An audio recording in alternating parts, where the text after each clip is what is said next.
Okay, இந்த வீடியோவில் நம்ம என்ன பார்க்க போகிறோம்னா சில யூஸ்ஃபுல்லான சில இம்போர்ட் ஃபங்க்ஷன்ஸையும் அதுக்குள்ளே என்னென்ன ஃபங்க்ஷன்ஸ்லாம் இருக்குன்றத பற்றி பார்க்க போகிறோம்.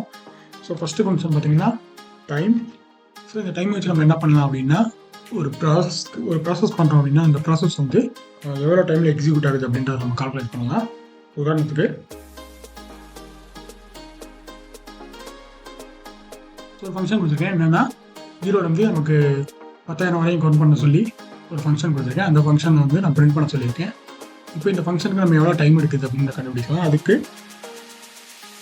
So T1 =time.time.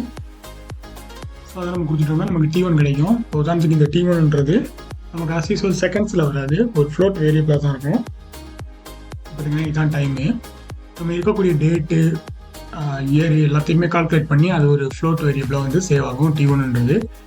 இதை வச்சு எப்படி டைம் கண்டுபிடிக்குது அப்படின்னா இது கீழே இந்த ஃபங்க்ஷன் முடிஞ்சதுக்கப்புறம் நம்ம இன்னொரு வேரியபிள் கொடுக்கலாம் T2. ஸோ அதுவும் பார்த்தீங்கன்னா டைம் ஆஃப் டைம் தான். ஏன்னா இந்த டைமுன்றது வந்து இந்த ப்ரோக்ராம் வந்து இந்த இடத்துக்கு ரன் ஆகும்போது கிடைக்கக்கூடிய டைமு.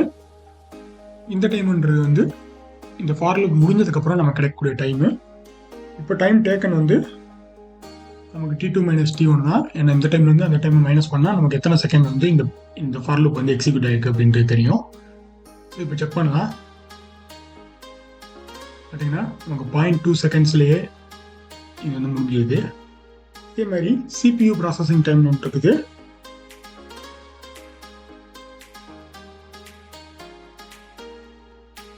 ஸோ ப்ராசஸ் டைம் அப்படின்னா என்னென்னா இந்த ஃபார் லூப் எக்ஸிக்யூட் பண்ணுறதுக்கு நம்மளுடைய CPU எவ்வளோ டைம் எடுத்துக்குது அப்படின்றது. இது வந்து ரியல் எக்ஸிக்யூஷன் டைம். இது வந்து நம்ம இந்த ப்ரோக்ராமை கம்ப்ளீட் பண்ணுறதுக்கு இந்த இடத்துலேருந்து இந்த இடத்துக்கு வர்றதுக்கு நம்ம CPU வந்து எந்த அளவுக்கு டைம் எடுக்குது அப்படின்றத கால்குலேட் பண்ணோம். ஸோ இது பார்த்தீங்கன்னா CPU வந்து 0.25 செகண்ட் தான் இருக்குது. ஆனால் ப்ரோக்ராம் வந்து கம்ப்ளீட் ஆகிருக்கு. இந்த பிரிண்ட் ஸ்டேட்மெண்ட் முடிகிறதுக்கு நமக்கு 3.59 செகண்ட்ஸ் ஆயிருக்கு. ஸோ இதில் ஸ்லீப் அப்படின்னு ஒரு ஃபங்க்ஷன் இருக்குது. ஸோ ஸ்லீப் அப்படின்னு கொடுத்தோன்னா இது பார்த்தீங்கன்னா செகண்ட்ஸ் வந்து ஃப்ளோட்ஸில் கொடுக்கணும். நம்ம 0.1 0.2 கூட கொடுத்துருக்கலாம். இப்போ நான் in range of 1 to 10 வரையும் தான் பிரிண்ட் பண்ண சொல்லியிருக்கேன். ஆனால் ஸ்லீப் வந்து 0.1 கொடுத்துருக்கேன். பார்த்தீங்கன்னா ஸ்லோவாக தான் பிரிண்ட் ஆகும். ஏன்னா ஸ்லீப் கொடுத்துருக்காங்க. இந்த ஸ்லீப்ன்ற இடத்துல வந்து என்ன ஆகும்னா ஒரு செகண்ட் கேப் விட்டுட்டு தான் அடுத்து லோட் ஆகும். இதே நம்ம 1 செகண்ட் அப்படின்னு கொடுத்தோம்னா நம்ம ப்ரோக்ராம் எக்ஸிக்யூஷன் ரொம்ப டிலே ஆகும். ஸோ பார்த்தீங்கன்னா சின்ன ப்ரோக்ராம் எழுதிருக்கேன். Print card of R the card of R கொடுத்துட்டு ஒரு லெட்டராக பிரிண்ட் பண்ண சொல்லியிருக்கேன். அதே போல் ஸ்டார் கொடுத்துட்டு ஒரு லெட்டராக பிரிண்ட் பண்ண சொல்கிறேன். இப்போ நான் இதை ரன் பண்ணேன் அப்படின்னா இந்த கார்ட் ஆஃப் ஆர் போட்டு ஸ்டாராக வருது. இதோட அர்த்தம் என்னென்னா எனக்கு டைம் எடுத்துக்கூடயே எனக்கு இந்த மாதிரி தான் வருது. ஏன்னா எனக்கு இதுதான் ஃபஸ்ட்டு பிரிண்ட் ஆகுது. நம்ம எது ஃபஸ்ட்டு கொடுக்குறோமோ அதான் ஃபஸ்ட்டு எக்ஸிக்யூட் ஆகும். அதே மாதிரி நான் print card of R first கொடுத்துருக்கறனால எனக்கு இது எக்ஸிக்யூட் ஆகுது. ஸ்டார் 2வது கொடுத்துருக்கனால இது இந்த லூப் எல்லாம் முடிஞ்சதுக்கப்புறம் தான் எனக்கு இது வந்து எக்ஸிக்யூட் ஆகுது. எனக்கு அந்த மாதிரி வேணாம். இந்த ரெண்டே அட் டைமில் வந்து எனக்கு ரன் ஆகும். Print card of or run ஆகிட்டு இருக்கும்போதே ஆட்டோமேட்டிக்காக ஸ்டாரும் ரன் ஆகணும் அப்படின்னா அதுக்கு ஒரு இம்போர்ட் இருக்குது. அதுக்கு பேர் த்ரெட்டிங்னு பேர்.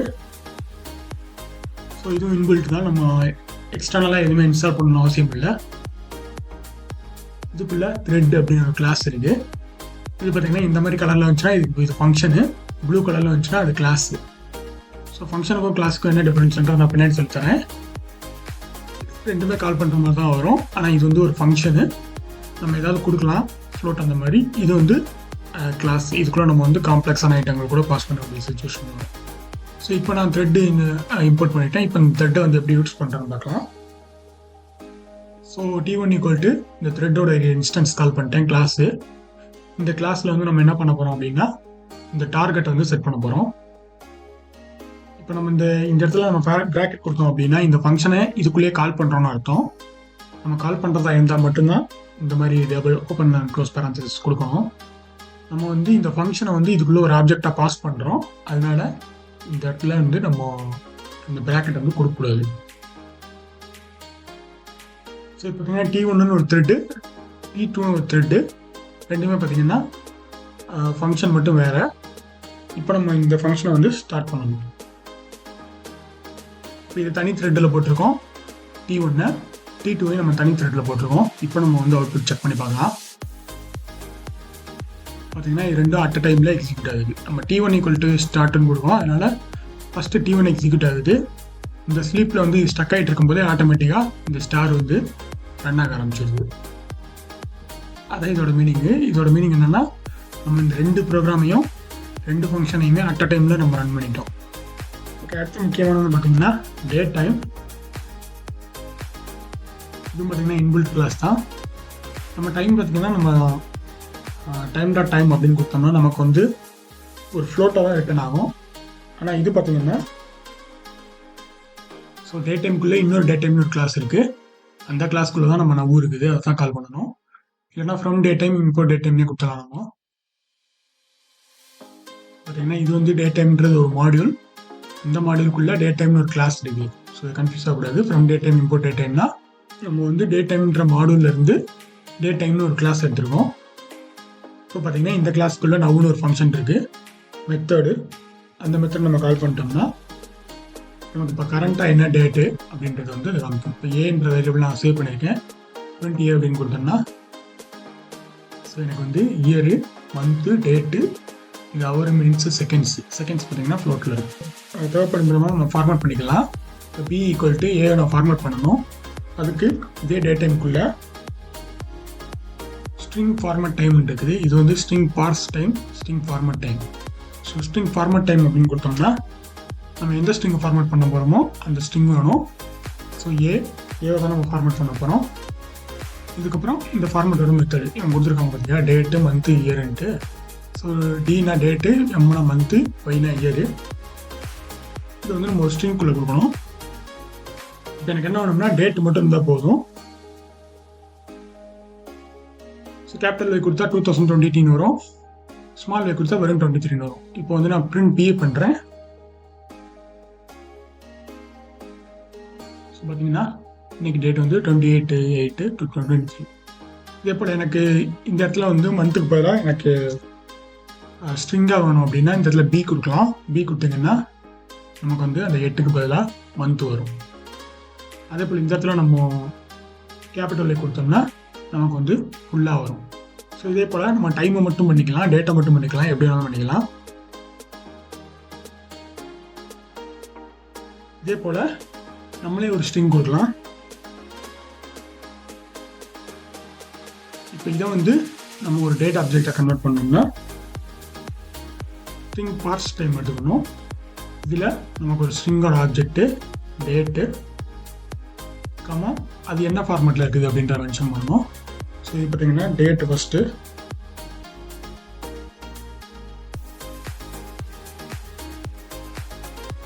இது பார்த்தீங்கன்னா டைம் நம்ம மென்ஷன் பண்ணல, அதனால 000 எடுத்துக்குது. இது வந்து டிஃபால்ட் ஃபார்மேட்டில் அது செட் ஆயிடுச்சு. ஸோ இதை வச்சு நம்ம என்ன பண்ணலாம் அப்படின்னா நம்ம இந்த டேட்டுக்கும் இப்போ நவ் டேட்டுக்கும் நடுவில் இருக்கக்கூடிய டேட்ஸ் வந்து நம்ம கால்குலேட் பண்ணலாம். அதுக்கு வந்து ஓகே இது பார்த்தீங்கன்னா இவ்வளோ டேஸ் வந்து இருக்குது, அந்த ரெண்டுக்கும் நடுவில் இருக்க டிஃப்ரென்ஸ். இந்த பிடேன்றதும் ஒரு டேட் ஆப்ஜெக்ட்டு, அதே போல் ஏன்றதும் ஒரு டேட் டைம் ஆப்ஜெக்ட். அதனால இது ரெண்டையும் நம்ம டேரெக்டாக மைனஸ் பண்ணிக்கலாம். நம்ம டைம் டெல்டா எங்கே யூஸ் பண்ணுவோம் அப்படின்னா நமக்கு இந்த டேட்லேருந்து ஒரு டேட் வேணும் அப்படின்னா நம்ம டைம் டெல்டா யூஸ் பண்ணிக்கலாம்.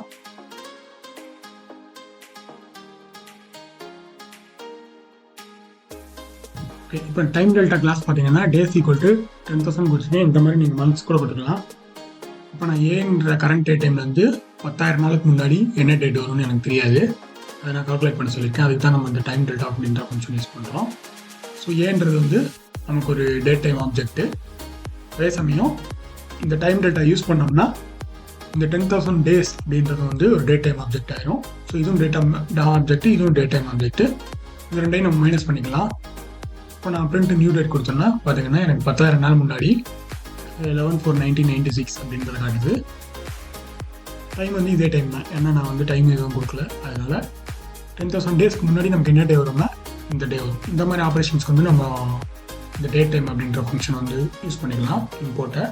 ஸோ இது ரெண்டு மட்டும் தெரிஞ்சுக்கிட்டாலே போதும். இது நம்ம எதுக்காக பெரும்பாலும் யூஸ் பண்ணுவோம் அப்படின்னா நம்ம இப்போ இந்த எரர் லாக் இந்த மாதிரி எழுதுவோம் இல்லையா, ஆப் கிரியேட் பண்ணும்போது ஏதாவது எரர் வரும், இல்லை ஆப் லாகின் பண்ணி ஓப்பன் பண்ணும்போது எரர் வரும். இப்போ உதாரணத்துக்கு ஒரு ஆப் கிரியேட் பண்ணி அந்த ஆப்பை நம்ம ஓப்பன் பண்ணும்போது இதுக்கு முன்னாடி இதே ஆப்பை எப்போ நம்ம ஓப்பன் பண்ணோம் அப்படின்ற மாதிரியான டீட்டெயில்ஸ் நமக்கு வேணும் அப்படின்னா நம்ம இதை யூஸ் பண்ணிக்கலாம்.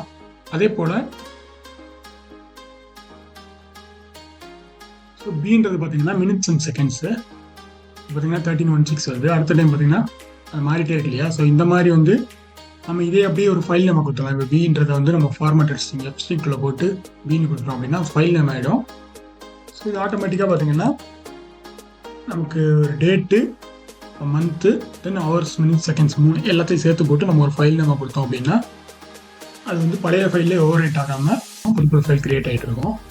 இந்த லாக்ஸ் அந்த மாதிரி எரர் லாக்ஸ் அந்த மாதிரி இருக்கிறதுக்கெல்லாம் நம்ம இந்த ஃபங்க்ஷன் யூஸ் பண்ணிக்கலாம்.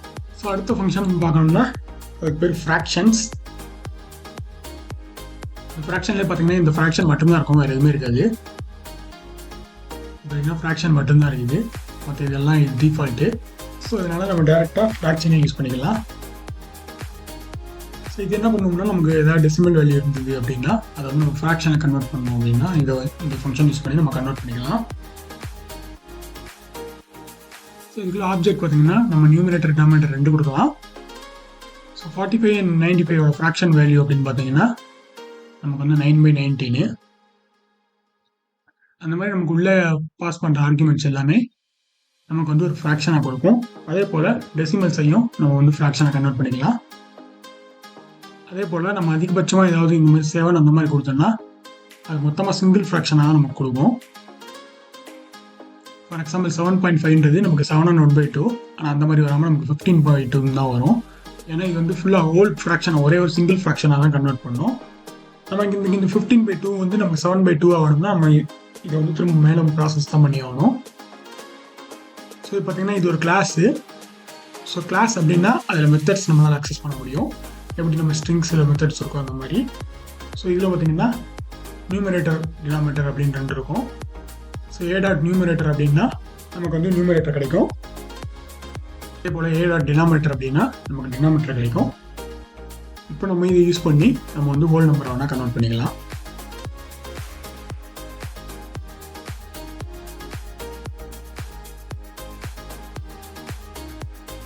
இப்போ நான் குட்டி ப்ரோக்ராம் இருக்கேன். என்னன்னு பார்த்தீங்கன்னா இந்த ஃப்ராக்ஷன் வந்து நியூமரேட்டர் அண்ட் டினாமினேட்டர் தனித்தனியாக எடுத்துகிட்டு இந்த டபுள் போட்டோன்னா நமக்கு கோஷன் கிடைக்கும். ஸோ இப்போ 5/2 அப்படின்னு இருந்துச்சுன்னா நமக்கு வந்து கோஷன் 2, இந்த 2 மட்டும் கிடைக்கும். அதே போல் இந்த பர்சன்டேஜ் போட்டால் நமக்கு வந்து ரிமைண்டர் கிடைக்கும். ஸோ நமக்கு கோஷன் இருக்குது, ரிமைண்டர் இருக்குது, ஆல்ரெடி டினாமினேட்டர் இருக்குது. ஸோ இந்த 3ஐயும் வச்சுட்டு நியூ ஃப்ராக்ஷன் வந்து ஒன்று கிரியேட் பண்ணுறேன். அந்த நியூ ஃப்ராக்ஷன் என்னென்னா இந்த ரிமைண்டர் டிவைடட் பை டினாமினேட்டர் தான் நியூ ஃப்ராக்ஷனு. தென் x = நான் ஒரு ஸ்ட்ரிங்காக கன்வெர்ட் பண்ணி இந்த கோஷன்ட்டு அதுக்கப்புறம் ஹோல் நம்பரு, இது வந்து ஹோல் நம்பர், தென் ஸ்பேஸ் விட்டுட்டு அதோட ஃப்ராக்ஷன். ஸோ இந்த மாதிரி ஒரு சின்ன ப்ரோக்ராம் எழுதுனா நமக்கு வந்து இந்த மாதிரி ரிசல்ட் கிடைக்கும். இல்லாட்டா நமக்கு 15/2 தான் கிடைக்கும். ஸோ இதே மெத்தட் யூஸ் பண்ணி நம்ம ஒரு ஃப்ராக்ஷன் கொடுத்தோம்னா, இன்புட்டாக கொடுத்தோம்னா அதை வந்துட்டு டெசிமலாக கன்வெர்ட் பண்ண முடியும். பார்த்திங்கன்னா 2/78/79 அப்படின்ட்டு இருக்குது. இதுதான் நான் டெசிமலாக கன்வெர்ட் பண்ணோம்னா எனக்கு இந்த ஸ்பேஸ் இருக்கா இல்லையான்னு ஃபஸ்ட்டு பார்க்கணும். ஸ்பேஸ் இருந்துச்சு அப்படின்னா இதை நான் ஸ்ப்ளிட் பண்ணணும்.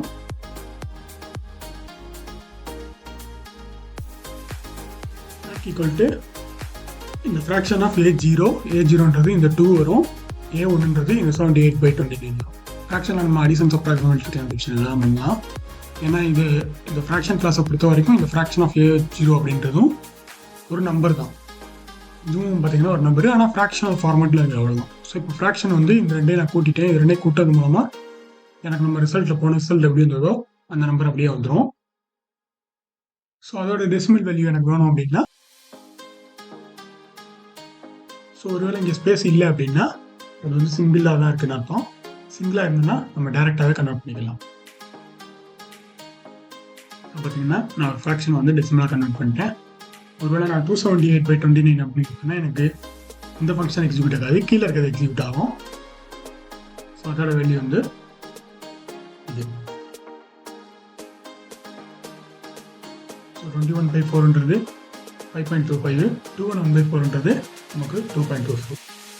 ஸோ எல்லா ரீடிங் கரெக்டாக வருது. அப்போ நமக்கு வந்து இந்த ஃபங்க்ஷன் வந்து ஒரு ஃப்ராக்ஷனை நம்ம டெசிமலாக கன்வெர்ட் பண்ணிட்டோம்.